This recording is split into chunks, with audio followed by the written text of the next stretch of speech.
Hello. Um, yeah, here we are, continuing our journey through the Sermon on the Mount. And this week we have just one verse to look at.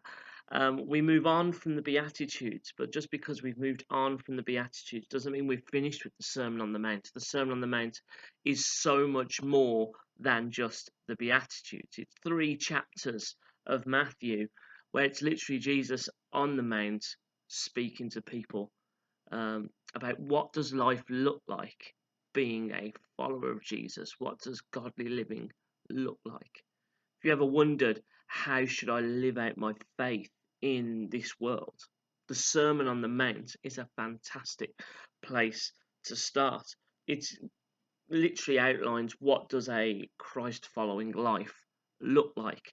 And whilst he said it 2,000 years ago and obviously was very relevant for the culture 2,000 years ago, it's just as relevant today. The challenge is, will we see it that way as our guideline of how we are called to follow Christ? It's very easy because it's only 3 chapters of the Bible just to breeze through it. Often, if you're doing, daily Bible readings, you'll get a chapter a day. If you read just these, you could be done in 3 days, and you'd miss so many life-changing truths. So I'm really enjoying the opportunity to slow down and to really take this truth at a time of what does this mean and really dwell on that. And I think it's something that we really need to do. Today, it's Matthew 5:13, just one verse, which says, "You are the salt of the earth, but if the salt loses its saltiness, how can it be made salty again? It's no longer good for anything except to be thrown out and trampled underfoot." Now, Barry spoke excellently on this verse a couple of weeks ago on a Sunday, so I don't want to go into too much detail and retread this ground. I would encourage you to go ahead and either watch it if you haven't already on our YouTube channel, or if you go over to our website, you can just listen to the preachers. No video on the website, it's just the audio, and you can listen to it, and it's free on both of those things. And if you're looking for that, it's Sunday, the 24th of July. And I really recommend you go back and having a look at that because Barry shared some fantastic things by pulling out some truths of this verse. So I'm just going to almost dwell a bit on what Barry shared and maybe just share some of my own thoughts on that. One of the things that Barry pulled out and stay with me is that salt is a good thing. I'm on a diet right now, one of the many diets, but I'm really enjoying the diet that I'm on right now. It's a slow and steady work, but most diets that you're on tell you what food is good and tells you what food is bad. But the program I'm on doesn't label foods as good or bad. The diet I'm on helps develop and train and educate you in actually you can eat what you want. It's about how much of certain things that you eat. And that your body needs a lot of different things from different places, but often we just get the balance of those things wrong. Salt isn't bad. Our body needs salt. But the problem is with salt is we live in a world today where salt is in everything and we tend to put salt on everything. So actually everything seems to have more salt than our body is required in it or on it. So we are automatically at times led down a salt is bad road.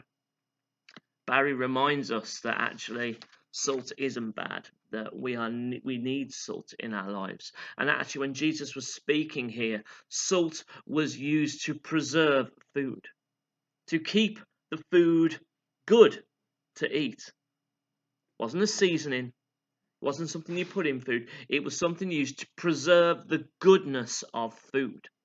So when Jesus calls us to be the salt of the earth, he is calling us to live in such a way that means that our lives help preserve the goodness of the earth, to contribute to keeping this earth good.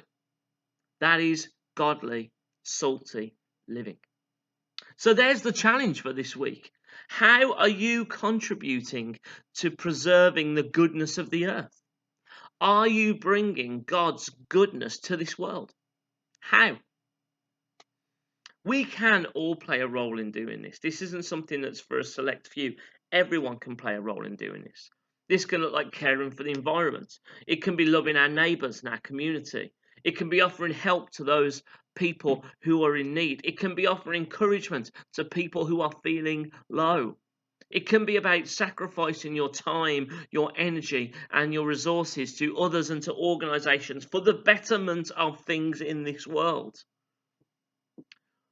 One thing for sure is how we preserve the goodness of the earth might look different from person to person and situation to situation. But also, for all of us, it's not a choice but a calling. If you are a follower of Jesus Christ, then you are called to contribute to help preserve the goodness of God in this place. The challenge we have is how will we do it? Jesus also goes on to say that if we lose our saltiness, then that can be damaging. And yeah, it can. Now, we will get it wrong. None of us are perfect and we will get things wrong. But that doesn't mean we shouldn't try to keep it right all the time. We should. But the thing is, when we get things wrong relationally or publicly, it can be so hard to regain and rebuild that trust again. We may not lose our saltiness permanently with people or places, but it's certainly harder to be allowed and to be trusted to be salt, to be the preserver of goodness in that place or in that relationship when we break that trust. Trust takes a long time to earn, but it is lost in a moment. How many public figures do you know that have done numerous good works, but one public scandal and that eclipses all of the good work that that person has done?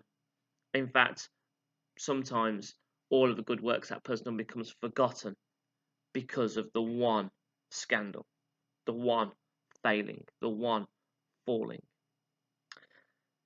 That is a modern day comparison to losing saltiness. I think the modern day church has lost some of its saltiness because of broken trust between the church and the public in the past. And the church now has to work even harder to build and maintain relationships with people and the public in general.